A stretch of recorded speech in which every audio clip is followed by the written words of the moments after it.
Hi అండి అందరికీ happy Sunday. ఇవాళ సండే కదండి, ఇంకా మార్నింగ్ అయితే చర్చికి వెళ్ళామన్నమాట. ఇంకా చర్చి నుంచి వచ్చాక ఇంటికి రమ్మన్నాను పిల్లల్ని. కాసేపు అమ్మ దగ్గర ఉన్నారనమాట. తర్వాత పైకి వచ్చారు. ఇంకా బట్టలన్నీ ఇలా ఉన్నాయి అనేసి అంటే ఇంకా పిల్లలైతే ఇలా నలుగురు కలుసుకొని ఇలా మడత పెడుతూ ఉన్నారనమాట. ఏమైనా ఇంట్లో ఆడపిల్లలు ఉంటే అందం కదండి, ఇంటికి కళ. సో వీళ్ళు నలుగురిని చూస్తూ ఉంటే మా అక్క చెల్లెలు మేము నలుగురు ఉన్నట్టు ఉందనమాట. మేము చిన్నప్పుడు ఇలా ఉంటామన్నమాట కలిసిమెలిసి. సో అలాగా వీళ్ళు కూడా అలా ఉన్నారనమాట, అక్క పిల్లలు చెల్లి పిల్లలు. దాని తర్వాత రండి ఇంకా నేను కూడా మడుస్తాననేసి మా వారు కూడా ఇలా హెల్ప్ చేస్తూ ఉన్నాడు అనమాట. ఇవాళ అయితే ఇంకా బట్టలు పని ఎత్తుకున్నాం అనమాట.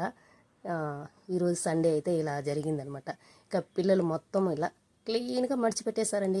ఇంకా పిల్లలు అలసిపోయారు కదా అనేసి పిజ్జా అయితే ఇలా ఆర్డర్ పెట్టానమాట. హ్యాపీగా తింటూ ఉన్నారనమాట. పిల్లలకి ఇలా నచ్చింది తీసిస్తే చాలా హ్యాపీగా, వాళ్ళు హ్యాపీగా ఉంటారు. వాళ్ళు తింటూ ఉంటే మనకు కూడా ఆ హ్యాపీనెస్ సూపర్గా ఉంటుంది కదండి నిజంగానే.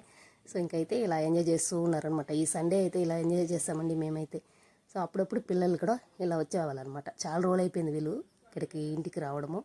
ఇంకైతే నేనే పిలిచాను, రావడమే లేదు మీరు అనేసి అంటే ఇంక వచ్చారనమాట. ఇంకా 10th కదండి, పిల్లలకి బిజీగా ఉన్నారనమాట చదువుల్లో.